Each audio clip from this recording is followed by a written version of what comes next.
Hi, welcome everybody to another weekly roundup. My name's Fergal. I'm the co-host tonight with Nathaniel here. Nathaniel is from the xrvideo team. He's one of the coordinators, works very hard behind the scenes. He makes all the magic happen, all the stuff that looks really good on camera that you get to see. So it doesn't happen by magic. So yeah, Nathaniel, just give us a brief idea of what the video team does, like, how many videos you produce, what you get up to. Well, I mean, that was a pretty flattering description because I don't work alone. It's a lot of really, really talented people on the team. And it's a huge team with a big reach, mostly just because it was the first. So although we're ostensibly the UK team, we're trying to become more and more global. And we're looking for more and more global participation, and specifically, we're really desperate for YouTube coordinators. So since I've got a captive audience, I'm going to throw out a call out.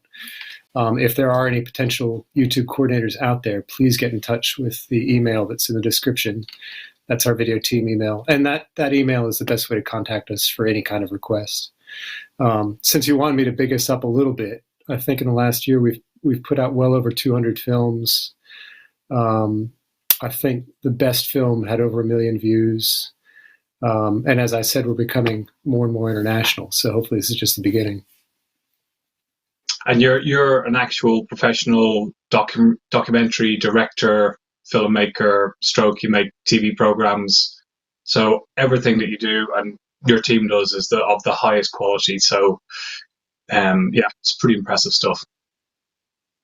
So cracking on, today is the International Day for the Elimination of Racial Discrimination.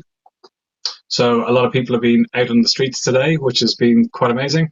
And Extinction Rebellion has teamed up, and we've been using our platforms with various different groups. So if anybody's watching the live stream that went on today, we've been putting that out across multiple channels, and we're very pleased to be working with so many different wonderful groups.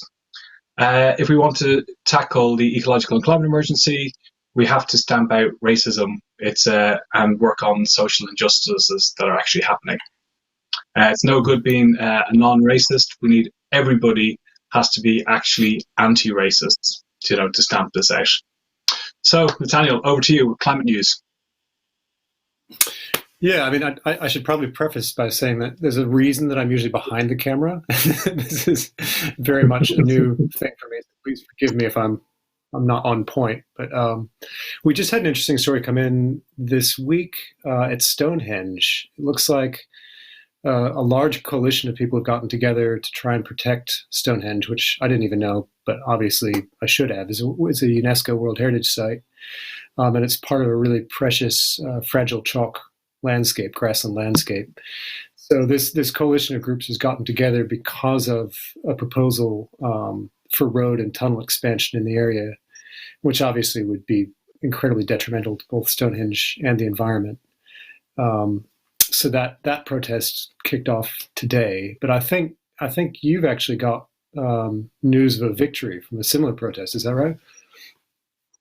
Yeah. So we've good news. The Oxford-Cambridge road connection has been scrapped. So there's a road that was going to go obviously between Oxford and Cambridge, and the No Expressway group said the government have finally listened to the chorus of voices objecting to the road. The project was set to cost a staggering 3.5 billion. And in a statement from the government, they said the road was cancelled because the costs outweighed the benefit of the road being built. So the question is, are they going to apply the same logic now with HS2? Wait and see. But just to also let you know, they are actually continuing with the east-west rail project between Oxford and Cambridge, so that's going to be unaffected. So, cheap, sustainable public transport versus new roads. So that's a good news story. So we're actually also hearing that the government is spending a lot of money on nuclear. I think you were researching about that today. Yeah, I mean, this is something that particularly annoys me. I mean, we'll be talking about the bill in a minute, but during all the massive protests, it seems like they've kind of been sneaking through a few more ugly things. And the one that upsets me the most potentially is this 40% expansion of nuclear capability. Now, from what I was just reading, the government had actually agreed to cut nuclear capacity by 50%. And instead of cutting it by 50%, they've actually doubled down. So not only are they going to keep it at its current level, which is going to cost $205 billion, but they're going to increase on top of that another 40%. Now, I don't know why we need all these nuclear weapons, and I don't know where they're getting this extra $50 billion for them. But I think it's important context to think about. You've got that $250 billion for nuclear weapons. We've got HS2, which was sold to us for $20 billion, and which is now estimated by Lord Berkeley, one of the people who's on the panel of HS2, saying that it's probably going to cost over 100. So now we're talking 350 billion going into these two ridiculous projects. Test and trace didn't happen, another 37 billion. So now we're getting up towards 400 billion in ridiculous projects. Meanwhile, nurses pay, that 1%, that represents 1.74 million. That's like a drop in the bucket. So to me, just the fact that they're pushing through these programs, that I can't understand why they even exist unless somebody's getting rich off of them. And yet, we can't pay nurses, really. So yeah, that's what I was just looking at today.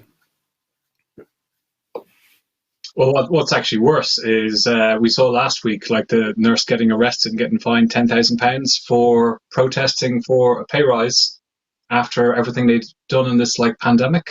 It's absolutely disgraceful. Really, really disgraceful. That for a new screw on a nuclear warhead. Yeah, it's absolutely crazy.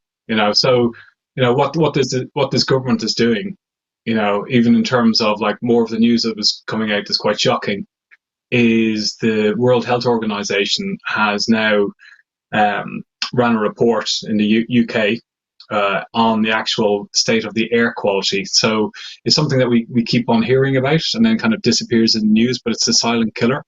And here alone in London, it kills 10,000 people a year dying prematurely because of air pollution. So the latest study that was carried out by the Central Office of Public Interest, and it was the Imperial College London carried out the report and discovered that 8 million UK homes exceed the WHO air quality limits, and that's for things like nitrogen dioxide, NO2, and other particles. So that's going to affect now people, actually buying houses as well, or moving into houses, or that's so many people in this country are now affected by poor air quality that's actually killing people. And it's caused by, obviously it's been caused by burning fossil fuels. So that's another reason why we need to actually decarbonize as quick as possible and stamp this out. So, one of the craziest news articles that I saw this week was also about health, but it was on a global scale. I mean, these things aren't just happening locally. If you're watching and you haven't seen the documentary "The Devil We Know," I think it's on BBC iPlayer right now. It's a fantastic expose of Teflon and what's happened with that. It's one of a number of things called PFEAS, or forever chemicals, that, as far as I know, are currently not regulated anywhere, and they sit in the environment forever. They don't degrade. And they've been detected in every life form, every body of water and air, in every part of the planet. And we really are just learning what they do to us. And specifically this scary report that I heard this week, it's from The Guardian. It says that just in my lifetime, male fertility has dropped by 60% because of these chemicals.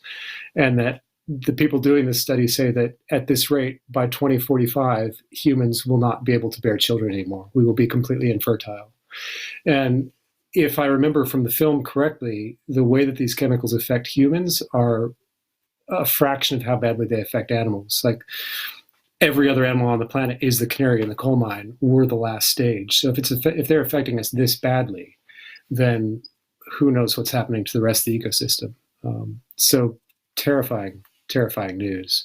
And, you know, on the back of that, there was also the announcement that the biodiversity conference is being delayed for the second time. And this conference has been called the Paris Agreement for Nature. And one of the main calls for it by global scientists is that what they're saying is that in order for humans to lead healthy lives, we need to set aside 30% of the planet's land just to kind of do its thing and leave it untouched.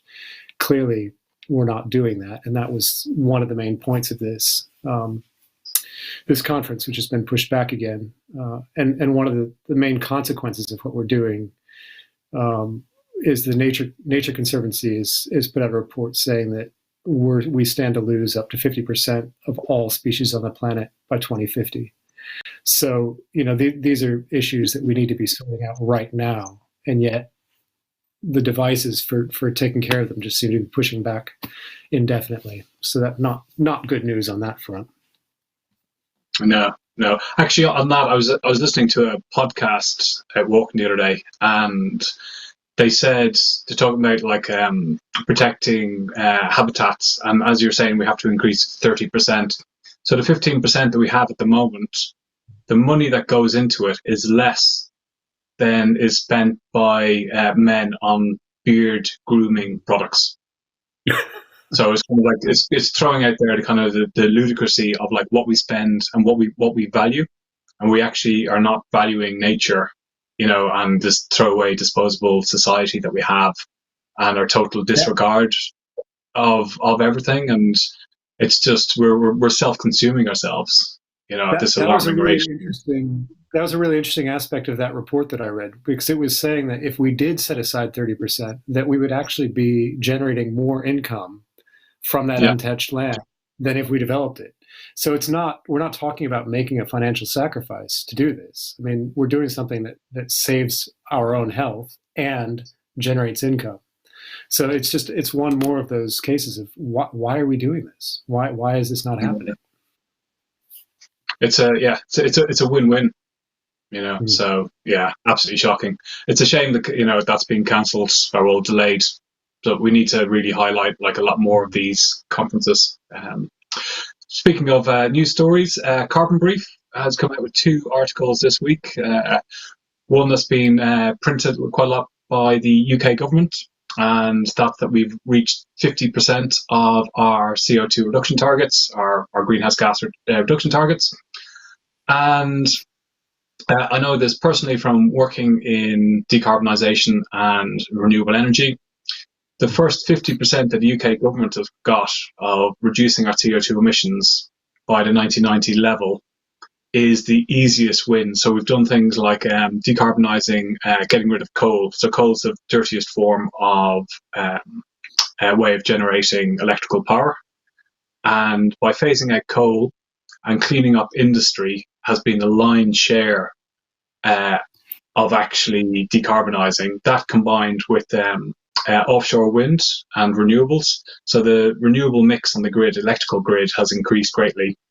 And so that's kind of the main drivers of actually getting our 50% targets in place, which is absolutely great. And it's a good news story.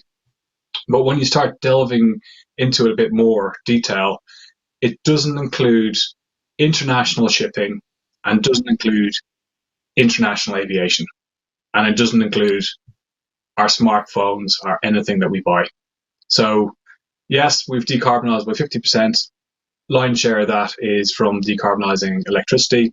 But aviation, we've got 20 new airports. We've got like international shipping burning bunker oil, which is the dirtiest form of fuels. That's not included. So it's what it is. It's a false accounting. And realistically, if you added in the impact of aviation, international shipping, and what we purchase, the actual CO2 reduction targets is only about 10%. It's not the 50% that we're claiming. Is the next 50% that we have to go. Decarbonising our homes is going to be like a lot harder. decarbonising transportation. We haven't even started with that. We have 30 million cars on the road. And decarbonising agriculture.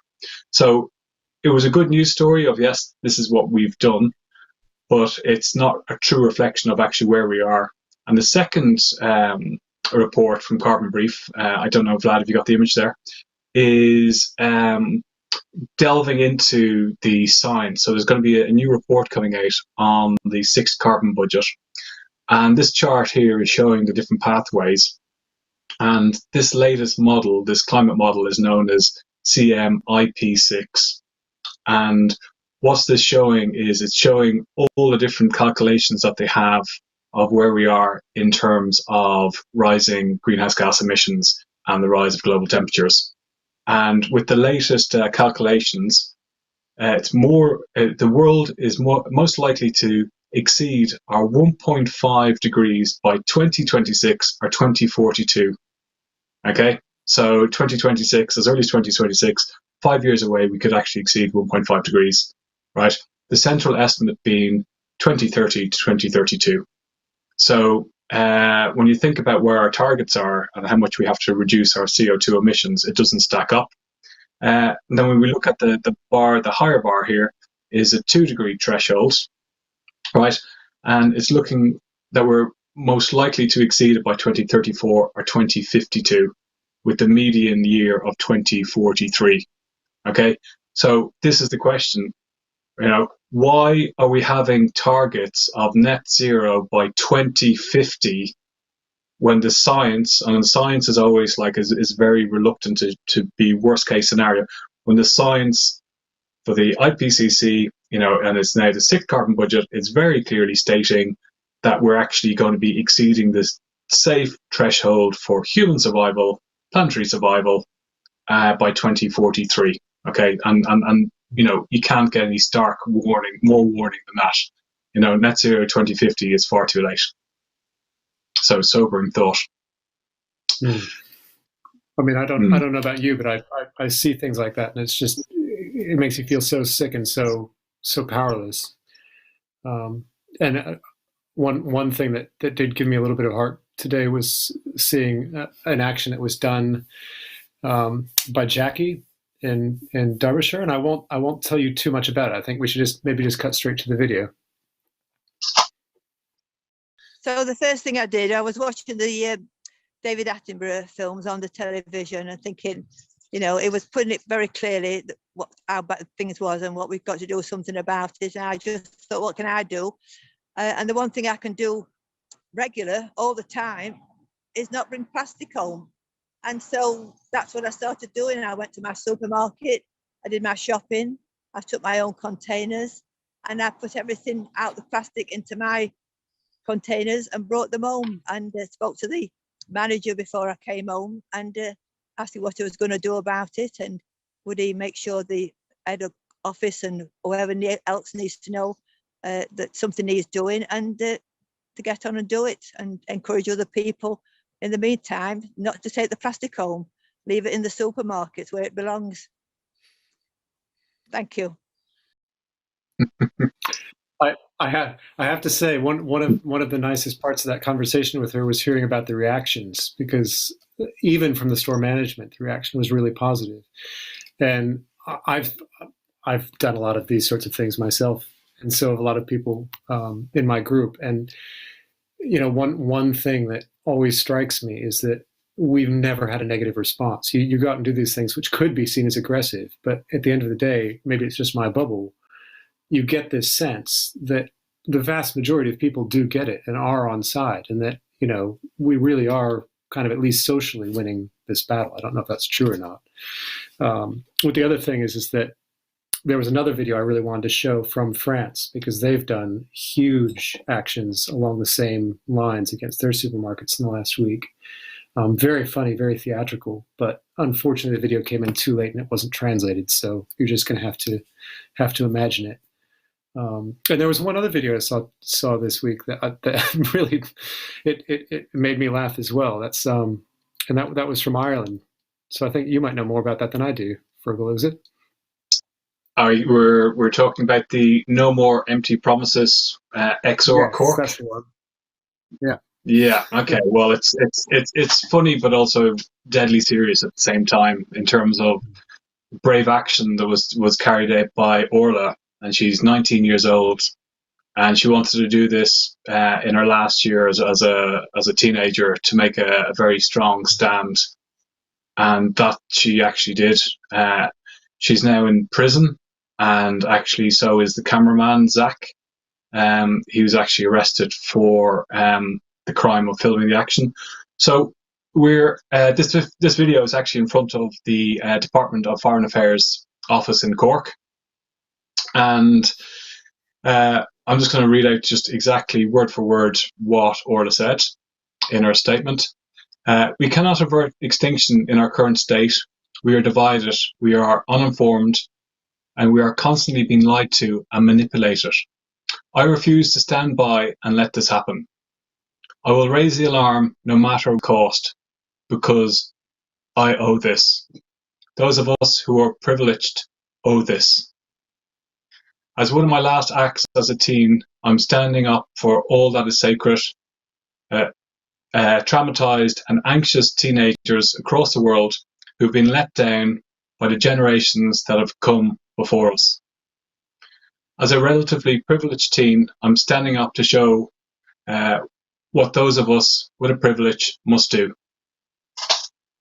And Orla and Zach are now both in jail in Ireland for spraying "No More Empty Promises" on the building of the Department of Foreign Affairs office in Cork. And also Zach, who was there to film and document it, was arrested and is in jail as well. So very, very brave, strong action by them. So we should give them all the support we can. And I don't know in the description if there's a link. There's going to be information on actually how we can write to them. And so this actually also links into what's been going on in the UK with disobeying the doc. So between disobeying the doc and the action in Ireland, we've now got 6 activists in jail for defying the government. So do we have the just to show you what happened this week in the UK? You're saying I'm guilty of this offence, yes. I reject this verdict. This court is complicit. Is it working? Yes, it's working. This court is complicit.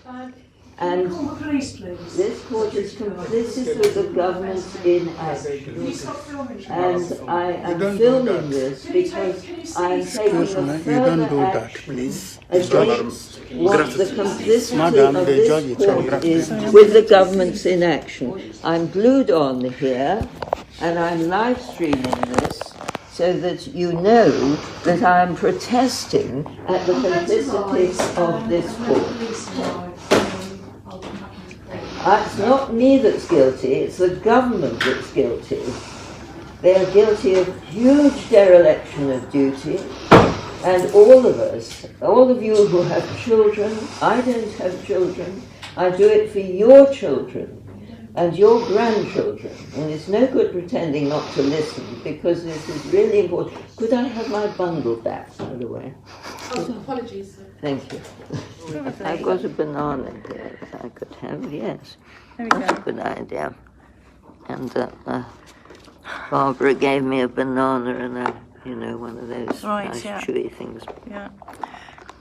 So, look, they're giving us lots of love hearts. Oh, that's nice. And not for eating our sandwiches. Thank you.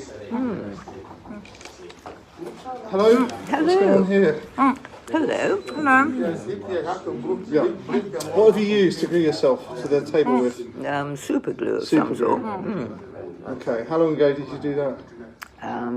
20 minutes, half an hour. Half an hour, maybe. Okay. What's the reason why you've done it? Well, we're protesting about, I'm very glad you want to know, we'll tell you. We're protesting about the complicity of the court with the government in not dealing with the most appalling emergency we're facing that human beings have ever faced.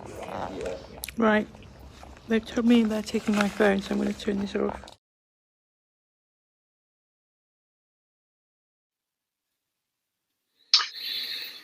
unbelievable powerful that is. It's speechless.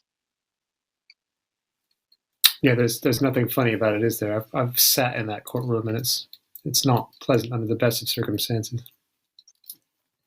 That's Reverend Sue Parfitt, who's 77 years old, and I actually met her last year when she was actually arrested. Just before she was getting arrested, I was talking to her, and she said, "I'm doing this for society, knowing that what I know, I can't not do anything, and with my faith." And the police came over, and she was sitting there in a chair, and they said, "You're obstructing the highway. If you don't move, you're going to get arrested." And she says, "I know, you can arrest me, and I'm willing to go to jail."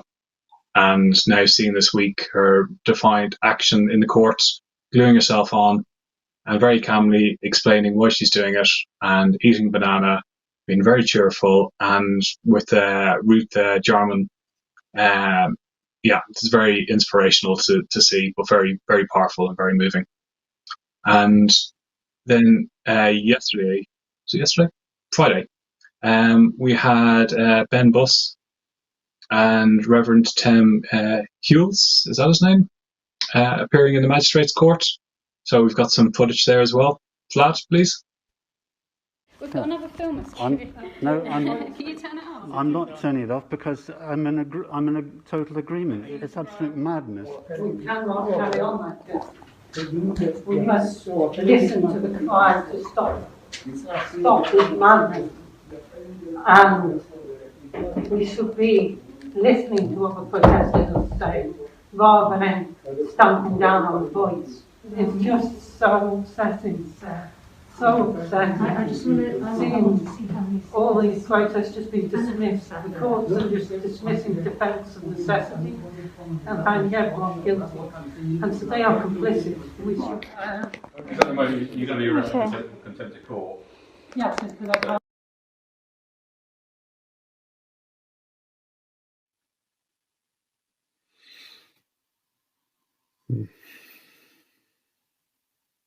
All four have been sentenced to 14 days in prison, with Ben and Reverend Tim are in Wandsworth prison. We have their addresses, so I'm going to see if I can put this into the chat. I don't know if it's in the chat now, or I'll add it in later if you want to write to them. So yeah, what you make of that? It's sobering, isn't it? I don't think I'd have the courage to do that, frankly, but I'm glad that they do. Yeah, but yeah, it's inspirational. So this week we've got 6 people now in jails across UK and Ireland making a stand, also calling out the failure of our system. You know, the system is actually failing us, the judiciary, and the fact that like courts, you know, are not actually accepting the need of necessity as well as a reason to be blocking roads. You know, so people are standing up and saying, well, we're actually not accepting this, and it's now become disobeying the doc, and there we have it. So I just like to thank them for their actions, and I'll be writing to them this week as well. And of course, this sets us up for the big news of the week, because this could just be getting exponentially worse if the bill goes through, doesn't it? I'm sure just about everybody knows at this point about the police crime sentencing and courts bill, which had its second reading on Monday, pushed through lightning quick for a vote on Tuesday, and it did make it through that vote. I think we've got a short film that gives an overview of the bill for anybody that doesn't know about it. Our right to protest is under attack. Protest is being criminalised, and it's urgent that we act now before it's too late. The Police, Crime, Sentencing and Courts Bill is being rushed through Parliament. It will give the police powers to impose conditions on protests that they view as too noisy or cause serious unease. The bill will ban protests that block roads around Parliament. It also allows the police to impose conditions on one-person protests. And it will introduce a new offence, punishable by up to 10 years in prison, of public nuisance. for actions that cause serious distress, serious annoyance, serious inconvenience. Yes, that's right. If you cause serious annoyance on a protest, you could go to jail for a decade. Oh, and then there's the 10-year sentences for damaging a memorial or statue. Yep, you could get a longer sentence for damaging an inanimate object than the average sentence given to rapists. Home Secretary Priti Patel doesn't like protests. I don't support protests. She thinks Extinction Rebellion and Black Lives Matter protesters are extremists. She wants the police to take more action against anyone who dares to stand up to this government. Meanwhile, a government report into policing is labelling anyone who takes direct action as an aggravated activist. It states that the police have gone too far in allowing protests to go ahead. It is also calling for increased surveillance, including the use of facial recognition technology on demonstrations. Make no mistake, this is the biggest threat to our freedom to protest that we've seen in generations. The police already abuse their powers. This new bill will give them unprecedented power to crack down on protests. The UK has a long and proud history of protest, and it's through taking to the streets that we've won many of the rights that we now take for granted. Our opposition to this bill cannot wait. We need to take action now before many of us end up behind bars for trying to make the world a better place. The Network for Police Monitoring is leading the fight against these extra powers with a charter that calls for the protection of protesters' rights. Over 150,000 people have already supported the campaign to protect the right to protest. Get involved today and stop this bill becoming law.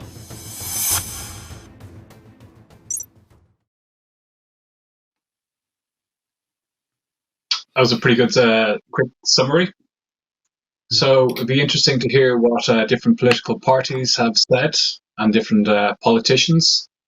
So I think we've got one or two short clips of some of the reactions this week. Madam Deputy Speaker, instead of tackling violence against women, the government has prioritised giving the police the power to prohibit the fundamental freedoms of protest that the British public hold dear. And by giving the police this discretion to use these powers some of the time, it takes away our freedom all of the time. The government's bill targets protesters causing too much noise and says that those who cause annoyance could be jailed for up to 10 years. The truth, as has been briefed to his favourite newspapers, is that it is introducing these measures because it dislikes Black Lives Matter, because it hates Extinction Rebellion, because both tell too many hard truths. That was a good reaction, very true to the point. And I think we've got one. Do we have one from a Tory? Might have been a former MP. Do we have a video for that one? Freedom of speech is an important right in our democracy. However annoying or uncomfortable sometimes that might be. And I know there will be people who will have seen scenes of protests and will have said, why isn't the government doing something? To which the answer, in many cases, may simply be because we live in a democratic, free society. And finally, my point is about the power for the Home Secretary to make regulations about the meaning of serious disruption to the activities of an organisation or the life of the community. It's tempting with Home Secretary to think that giving powers to the Home Secretary is very reasonable because we all think we're reasonable. But actually future Home Secretaries may not be so reasonable. But I would urge the government to consider carefully the need to walk a fine line between being popular and populist. Our freedoms depend on it. I'd hate to see what an unreasonable public secretary looks like. Blah, blah, blah. So, sorry for just being... So after Theresa May comes out with that fantastic statement, I think, oh, great, somebody, from the Tory party is speaking out against it, former Prime Minister, absolutely amazing. But then she went and actually voted for the bill. So it was at 80, I think it was 80 vote majority. So all the Tories closed ranks and they all voted for it on Tuesday during the second reading.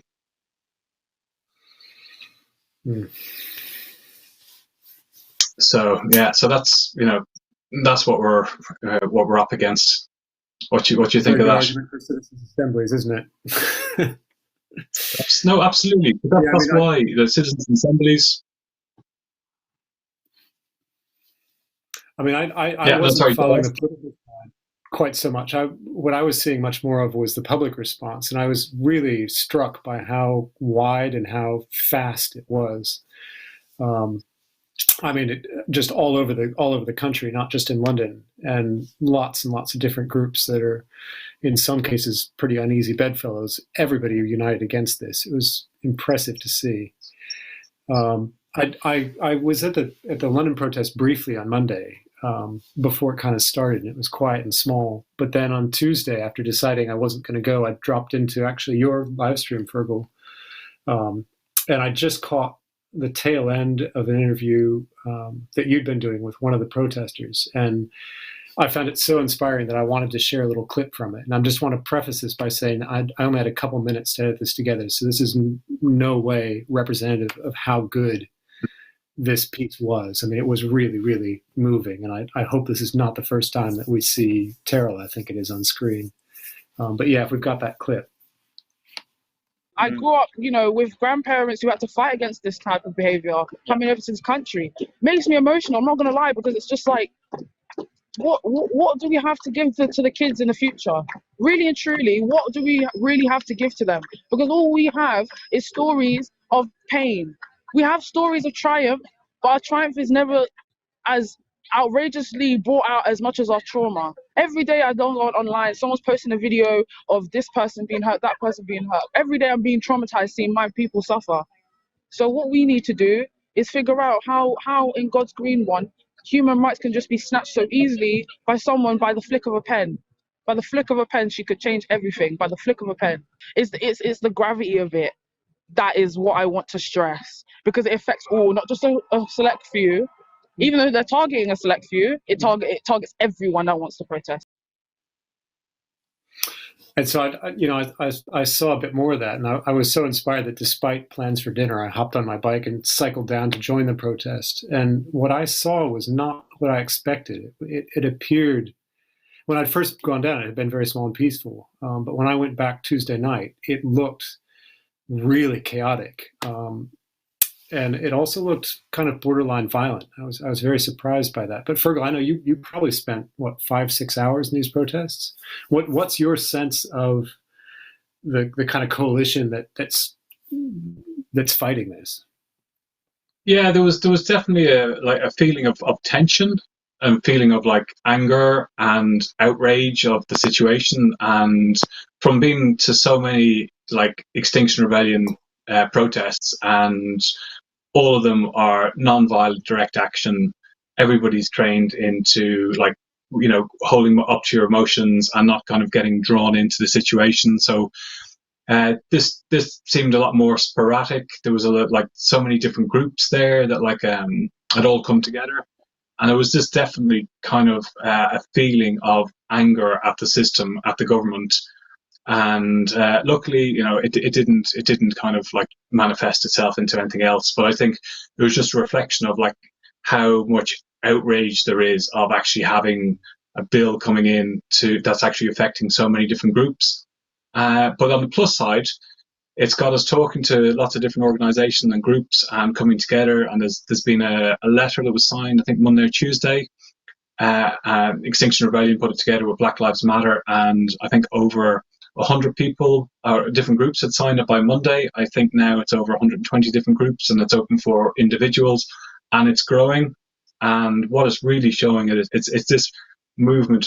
So it's instead of us all operating in different silos, after that VMix, we had a debrief, and one of them was nearly 2 hours long of actually just talking about different experiences, and it was a very, very powerful.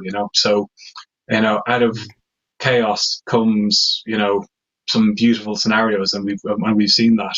But we need to get a bit of a better understanding of actually how this bill is going to progress. So I think we're just going to go on to Natalie Bennett.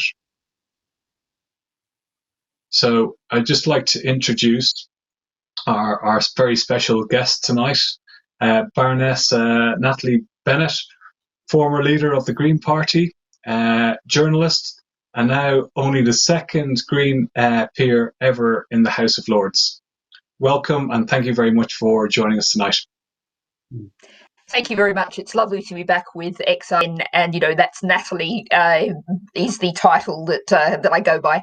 And that was a really powerful sort of set of clips and reports that I've just heard. I was really reflecting on what Taylor was saying about the need to fight for human rights again and again and again. And quite a few years ago now, I heard the feminist historian Sheila Rowbotham talking about how back in the 1970s as feminists, they thought that they'd fight one thing, win the battle, and then just move on to the next thing, and it would be continual progress. And I've reflected a lot on that since, and I think this is what feminism and environmentalism really have in common, is that rather than having to keep the same battles, fight the same battles again and again and again, and often being on defensive ground, the slogan is system change, not climate change. We've got a system that's been profoundly repressive of the planet and of people, and it all fits together. And I think Taylor summed that up very well. Absolutely, it was very, very powerful being out in the streets, and so I just really like to have a bit of a better understanding of how this bill progresses. And we know that there was a second reading, there was a vote, the vote went through like a 80 vote majority, which seems pretty scary, and then it goes to the House of Lords. And so if you'd like to just explain how that works, is it guaranteed to become law, and what we can do about it? Well, the first thing I can tell you is that a bit of good news, really.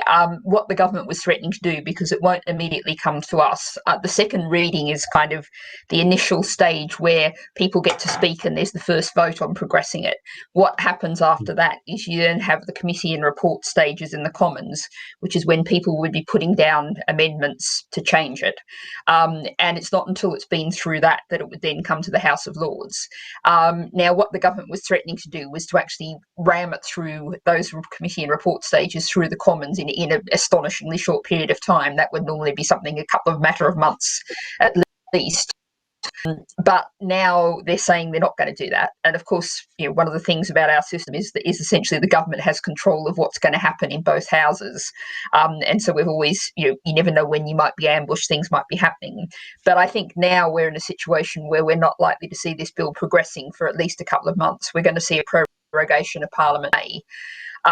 And given the power of reaction, and I think it's really worth people keeping the pressure up, doing everything they can, signing petitions, etc. There's one way of looking at this is realising that, of course, we have what are very big elections coming up in May. That's elections in the Scottish Parliament, the Welsh Senate, and lots of big local council elections across England, and indeed the Metro Mayor elections. And the government is very clearly paying, I say that we don't have a government that's necessarily wedded to far-right ideology, but it sees far-right tactics and far-right approaches as its best electoral hope. And this was very much a gesture towards that election. With, I don't think where they plan to go, how far they plan to push it. There's certainly, although they got that majority of 80 in the second reading, there would, I think, be to certain elements of this and certain natures of Clause 59, which is the anti-protest part, would be quite a lot of Tory rebels. So it's very much worth fighting. And then, of course, when you come to the House of Lords, one of the weird things about our non-democracy is that the House of Lords is actually more representative of the people than the House of Commons, because the Conservatives got 44% of the vote in 2019 and 100% of the power in the Commons. But in the Lords, the balance of power actually rests with the crossbenchers, the non-party people. And, I'm very confident that on the right to protest, but also on some of the provisions, the hideous provisions aimed, for example, at the Gypsy and Traveller communities, some really key issues the Lords will, I'm confident, be very strong on. And so we're heading towards an almighty battle, I'd say. And can the House? Yeah, it's like the dark art of what actually happens in the House of Lords. So can you actually stop the bill dead, or all you can do is amendments and kind of water the whole bill down? Well, because it's what we can do and what we would do are two different things. And I'll take a case study for this. There was, people will recall, a few months ago, there was when Britain was just going to unilateral international law. It was part of the Internal Market Bill, and something happened that hadn't happened. Well, I was told it never happened, but apparently it last happened about 30 years ago.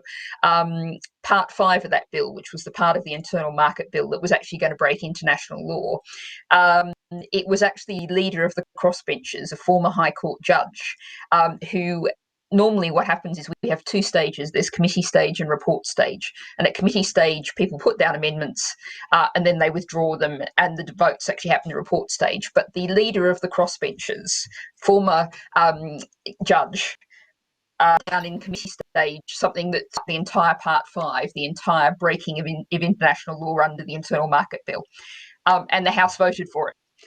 And that was such an unprecedented thing for happen, coming from that kind of source, that the government then gave way. They pulled it out. So lots of these things aren't a complete, simple, yes, we're going to entirely stop the bill. There was some talk of areas of actually us. There are mechanisms by which you could entirely stop a bill, refuse to give it a second reading. But it's usually a case of people finding lots of legislative ways, playing lots of games. It's very, very hard to explain what's happening at the moment, at the point of the moment when all this is going on. If the government absolutely was determined to push these through, and if it had a solid majority in the Commons, say for Clause 59, which is the anti-protest part of the policing bill, then what you get to, and this shows you how broken our political system is eventually the crossbenchers will probably give way, because they go, oh, we're the unelected house, so we can't overrule the Commons. Now that tells you one of the reasons why we should have an elected House of Lords, and we should have, a Commons that are elected to reflect the views of the people, not the extremely unrepresentative system we have now. So if the government was absolutely determined to push it through, if it had a solid majority in the Commons, then no, I don't think the Lords could stop it.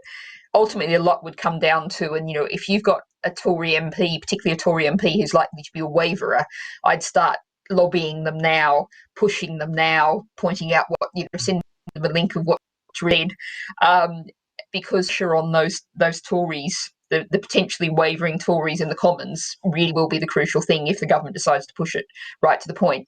But, how much this is a government tactic and how much this is real government intention, it's hard to say. Right. I'm curious myself. Do you think there's anything redeemable in this bill? I mean, are there aspects of it that should be preserved? There are certain pieces that, yes, you would want to maintain. There's changes to sexual offences to make more account of the fact that if someone's in a position of trust, say a sports coach or a religious figure, who has authority over people, it creates a sort of higher level of seriousness for sexual offences that occur in that case. The doubling of sentences for relatively minor offence emergency services workers. There's certainly an argument for that, and indeed, probably the best thing about it is it does actually, despite the government having long been on a train to sort of lock more people up with a sort of right-wing ideology, there is some elements in it that seek to replace some short jail terms with community sentences. So there are some small parts. This is a 296-page bill. The government would have to be trying very, very hard indeed to ensure that everything in it was wrong. If these bills are also, ultimately drafted up and written by civil servants, and they know some of the things that just need to be done. So, you could write a modest little bill which might be 20 or 30 pages, tidy up some elements of policing and the way the courts work and sentencing works that could do some good things.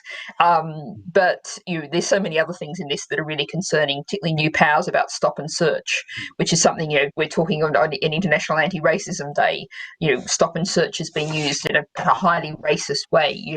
One of the stats is, which only I think came out in December, is that young black men in London are 19 times more likely to be stopped it's something that's used really, really badly. And there's also a prevent style duty on knife crime.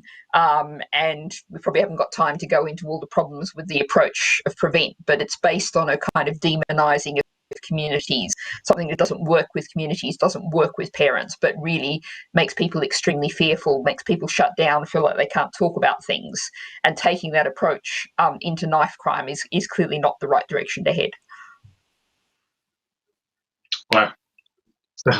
So it sounds like you're going to have your work cut out for you in the House of Lords, with going through 196 pages of the bill and with a fine tooth comb.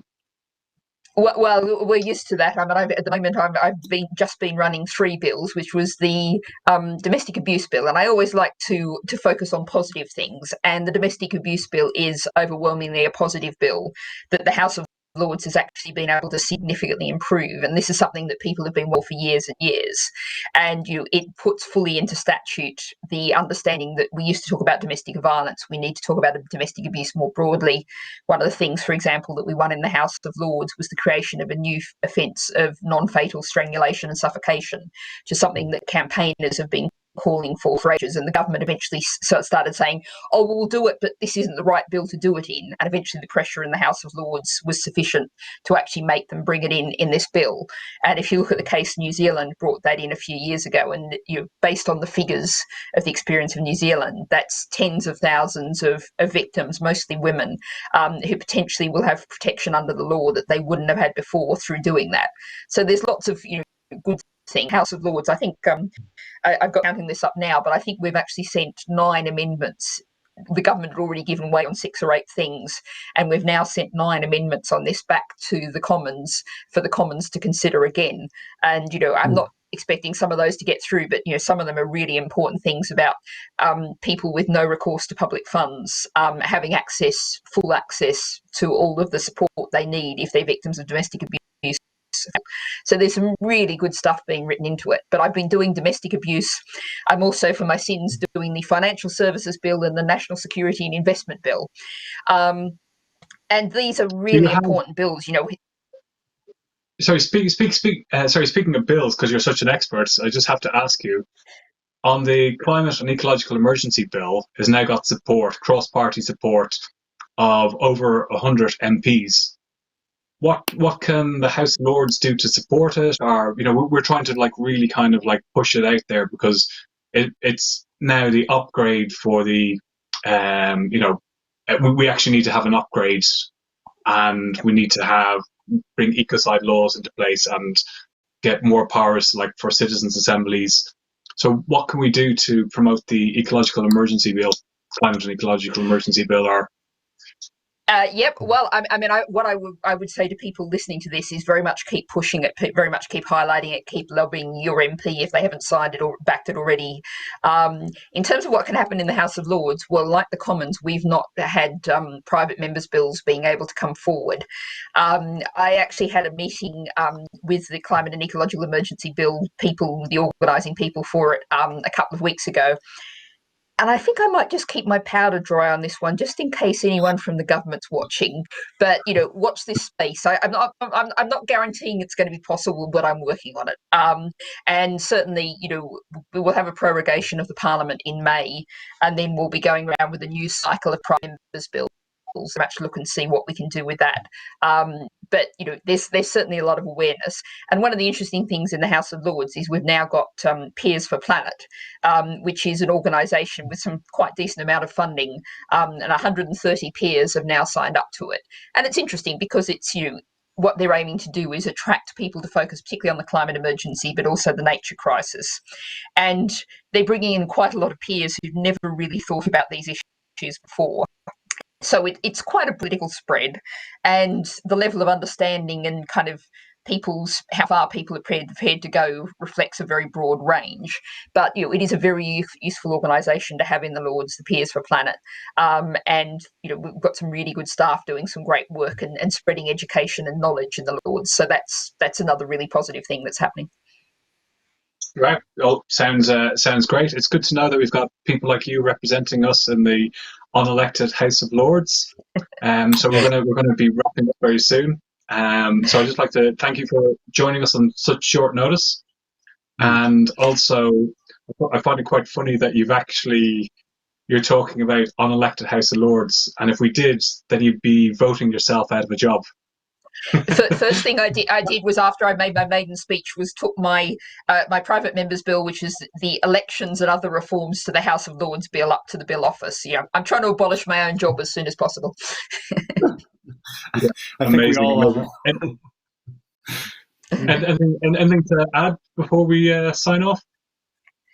Well, I just want to say, I've got a saying when I talk to lots of particularly school, college, university groups, that you should make politics what you do, not have done to you.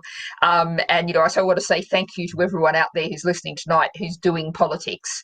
And, one more positive thought is the way things are now is profoundly unstable. Things are not going to stay the same as they are now. And that's profoundly good news, because we're trashing the planet and creating a thoroughly miserable society. The kind of changes that we have to make for the climate, for the ecological emergency. We also really have to focus things like a universal basic income, 4-day working week as standard, a different kind of society. You were talking about air pollution, cleaner air, well-insulated homes. All of these things, we're working towards creating a better society and a livable planet. And that's a picture that I think we all need to keep in mind. Amazing. Thank you very much for joining us and for your energy and enthusiasm that you bring, and uplifting spirit. Keep up the good work in the House of Lords. And thank you for joining us tonight. Thank you very much. Thank you very much. Have a lovely evening, everybody. Thank you. Wow, it was quite amazing. So it's good to hear from the inside of actually how the inner workings of the House of Lords is. Yes, and nice to have something slightly more optimistic to end on as well, too. Shall I go ahead into the upcoming events? Because this leads nicely into the banner drop. Let's go for it. We've nearly come to the hour, so let's wrap things up. So we've got 2 events coming up fairly soon, and one of them is about the CEE bill, which, unlike the crime bill, keeps getting delayed, as she mentioned. And that's on the 26th of March. There's going to be a nationwide banner drop. And if you want to know more about it and how to participate, I think we're going to have a link in the description to the action pack for that. And then on the 1st of April, the Global Money Rebellion, which, if you haven't seen it, has been ramping up a series of actions that seem to already be affecting some good change, starting to have an effect already. The next big action around that one, as I said, is on the 1st of April. And if you want to know more about that, again, the description will have a link to it. Great. Okay, look forward to it. So I think that's it. I'd like to thank everybody for watching. Big reminder, if you're watching, please share. We need to grow our audience. Also, we're looking for people in the regions. If you have actions going on or news, let us know. There's a link in the description where you can submit articles, or if you're doing any live streams or videos, you can submit the videos. We've got cracking video team people like Nathaniel who are just dying to get some new material. And Nathaniel, thanks for joining us tonight and giving us a good insight on how the video team works. Thanks for having me. Okay, I think we're going to end on a nice little film. Okay, see you next time. So much going on in 7 days. They've tried to silence us of getting the message out and speaking the truth. And this is all about speaking the truth. The end of the earth. Why should people be live streaming? It's that immediacy. You're getting stuff straight out to the audience. We get absolutely vast numbers of people on the live streams. This has got the highest viewing numbers for us, and it's now had over 3 million views. We're here to say the truth has to be exposed. We can't censor the truth anymore. So most of the population can't bear the truth. What an amazing and beautiful action of female power and vulnerability. The truck says animal farming equals pandemics and climate crisis. Such a powerful message, because animal farming is one of the biggest drivers of climate change. We're really calling out the government on the fact that this is dirty money, it's blood money, and it's all taxpayers' money that is being spent in fossil fuel projects. We've joined rebels from Cardiff, Wales and South West in a sort of mega region get together, and the focus for today is telling the truth.